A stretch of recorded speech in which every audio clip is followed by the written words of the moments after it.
అందరికీ వందనాలు చెల్లించుకుంటున్నాను. ప్రభు పేరట వచ్చేవాడు స్తుతింపబడును గాక. వాక్యంలోకి వెళ్లే ముందు చిన్న ప్రార్థన చేసుకుందాం.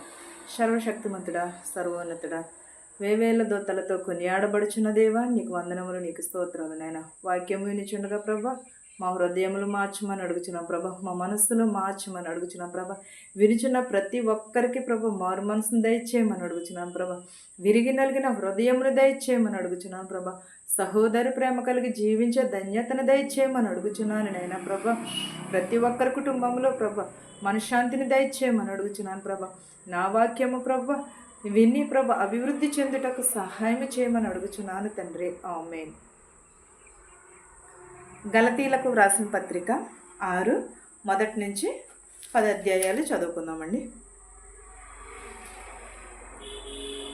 సహోదరులారా, ఒకడు ఏ తప్పిదములోనైనను చిక్కుకొనిన ఎడల ఆత్మ సంబంధులై మీలో ప్రతివాడు తాను శోధింపబడునేమో అని తన విషయమై చూచుకొనుచు సాత్వికమైన మనస్సుతో అట్టి వానిని మంచి దారి తీసుకుని రావాలని. ఎలాగూ సహోదరులారా, ఎవరైనాను ఒకవేళ తప్పిదము దారిలో ఉన్న ఎడల ఆత్మ సంబంధమైన ప్రతి వాడును కూడా వారిని ఏం చేయాలి?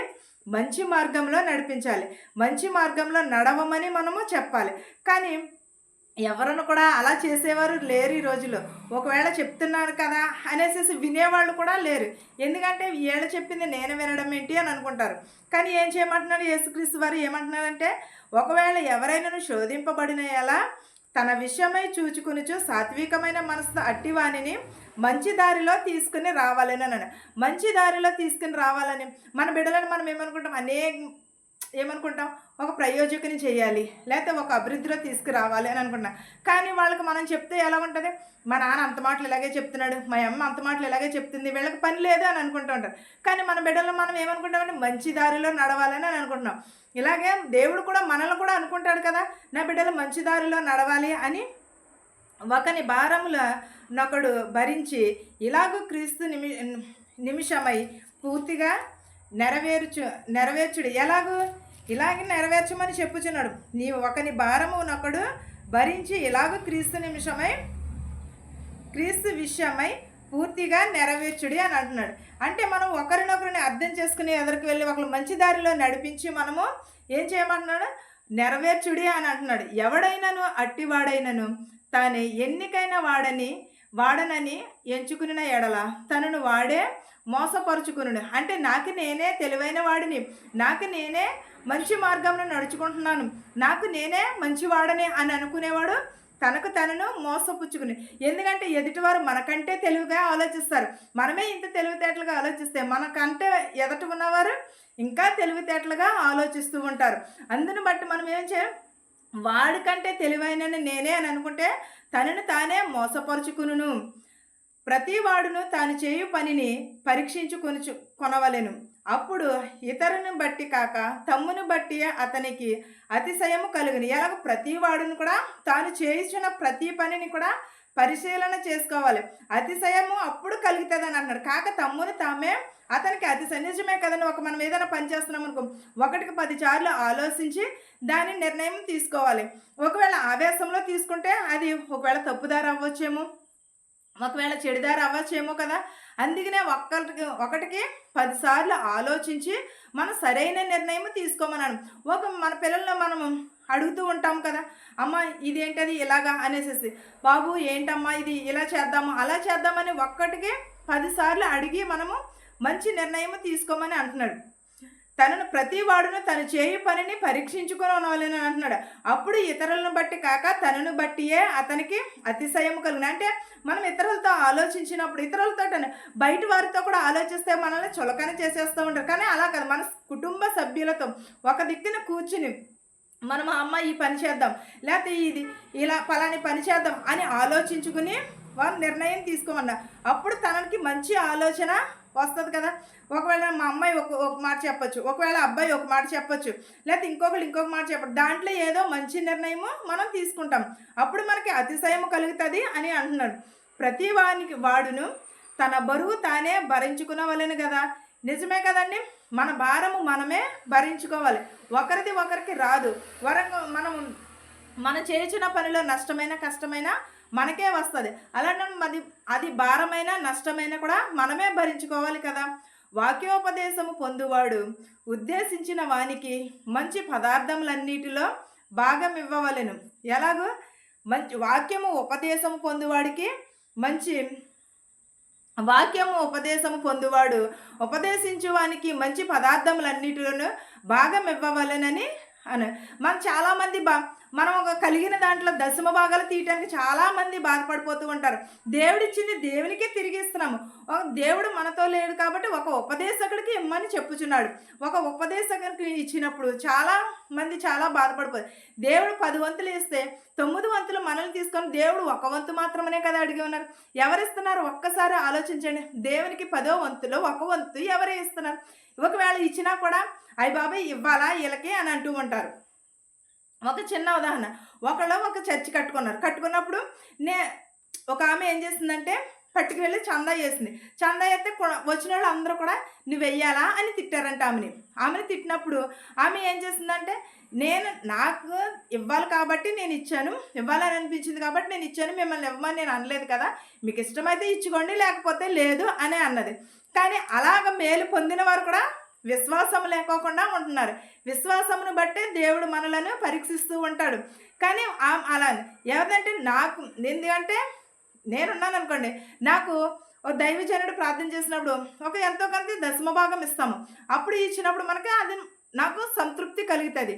కానీ మనం అలా చేయటం వలన అది నువ్వు ఇవ్వాలని రూల్ లేదు కదా. నీకు నచ్చితే ఇవ్వు, నీకు నచ్చకపోతే మానే, అంతేగాని ఇచ్చిన వాళ్ళని మనము అనకూడదు. మనకి 10 వంతులలోనే 1 వంతు భాగం దశమ భాగం ఇవ్వడం అనేది, ప్రథమ ఫలం ఇవ్వడం అనేది అది దేవుడు మనల్ని ఆశీర్వదించిన దాన్ని బట్టి మనం ఇస్తాము. మనకు కలిగిన దాంట్లో ఇస్తాము.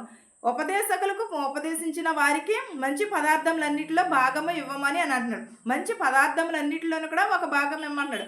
మోసపోకుడి, దేవుడు వెక్కిరింపబడును, మనుషుడు ఏమి విత్తునో ఆ పంటనే కోయును. నిజముగా కదండి, మనం ఇది ఎంత ఇస్తామో దేవుడు ఆశీర్వదించి తిరిగి మనకి 10 రెట్లు ఇస్తానని చెప్తున్నాడు. ఇచ్చిన దాంట్లోనూ 1 వంతు భాగమునే తిరిగి మనకి అదే ఆశీర్వదించి 10 వంతులు మనకి ఇస్తానంటున్నాడు. మనం ఏమి విత్తుతామో అదే కోస్తాం. నేను ఎప్పుడు కూడా చెప్తూ ఉంటాను, ఎక్కడైనా సరే ఏమి విత్తుతామో అదే కోస్తాము, ఏమి పంట వేస్తామో అదే కోస్తాము. మనం మంచిని విత్తితే మంచి మనకు తిరిగి వస్తుంది. మనం ఏది ఇస్తే తిరిగి దేవుడు మనకి తిరిగి 10 వంతులు దానిని తిరిగి మనకి కలుగజేస్తూ ఉంటాడు. దేవుడు ఒకవేళ మనం ఎవరినైనా వెక్కిరించామనుకో, మనము దేవుడు వెక్కిరింపబడుతున్నాడు అని అంటున్నాడు. అంటే మనం ఎవరిని కూడా వెక్కిరించకూడదు. వాళ్ళని వెక్కిరిస్తే దేవుడు మనల్ని కూడా వెక్కిరిస్తాడు. కానీ మనం ఏం చేస్తామంటే ఈరోజే మనది, రేపు మనది కాదు, ఈ నిమిషమే మనది, మరు నిమిషము మనది కాదు. కానీ రేపు ఏమి సంభవించినా కూడా ఎవరికి కూడా తెలియదు. అలాంటినప్పుడు మనం ఏమిని కలిగి ఉండాలి? మన నోరును మనము స్వాధీనంలో ఉంచుకోవాలి. మనం మనుషులం కదా, నిరీక్షణను కోల్పోతాం. కానీ అలాంటి నిరీక్షణను కోల్పోకోకుండా దేవుడు ఏమంటున్నాడంటే, ఒకవేళ మీరు వెక్కిరిస్తే దేవుడు వెక్కిరింపబడును అని అంటున్నాడు. వెక్కిరింతల పాలనను మనుషుడు ఏమి విత్తునో అదే కోయును అని అంటున్నాడు. ఏలైనగా తన శరీరాచలను బట్టి విత్తువాడు తన శరీరమును క్షయమైన పంట కోయును. ఆత్మను బట్టి విత్తువాడు ఆత్మను నిత్య జీవమును పంట కోయును. ఇలాగే నేను ఒక ఆమెని చార్తీసి తనకు చాలా పరిచర్య చేసిన తర్వాత ఆమె ఏం చేసిందంటే, పొందినంతసేపు బాగానే ఉన్నది, ప్రతిఫలము పొందుకున్నది. కానీ ప్రతిఫలము పొంది కడుపు నిండిన తర్వాత ఏం చేసిందంటే పైకి విడిచిపెట్టేయచ్చేమో, కానీ మనసులో ఎప్పుడో ఒక దిక్కునే కనిపించినప్పుడు అలా చిన్న కరుక్కుమని అంటారా, మనసులోనే అంటది కదా. అలాంటి స్వభావం కలిగి ఆమె నాదే తప్పని ఒప్పుకొని ఉన్నది. వచ్చి అక్క నన్ను క్షమించక్క, నేనే మర్చిపోయాను, చేసింది నాకు చాలా మేలు చేసావు అని అడిగింది. అప్పుడు దేవుడు ఏమి విత్తుతామో అదే కోస్తాము. ఏది మనుషుడు ఏమి విత్తునో, ఆత్మానుసారంగా ఏమి విత్తునో అదే మనకి తిరిగి వస్తుంది. నిత్య జీవమునని పంట విత్తితే నిత్య జీవమున పంటనే తిరిగి మనకి వస్తుంది. మనం శరీర పంట విత్తితే శరీరాచే మనకి తిరిగి వస్తుంది. మనం ఏది వేస్తామో అదే. శరీరాచానికి దురాశకు పోతే దుఃఖము ఎదురవుతుంది. దురాశకి మనము ఎప్పుడును కూడా వెళ్ళిపోకూడదు.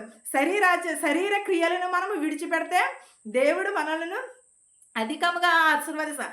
ఆత్మఫలములను బట్టి విత్తువాడు ఆత్మఫలములనే పంట కోయినని అంటున్నాడు. మనము మేలు చేయుట యందు విసుగక యుందుము.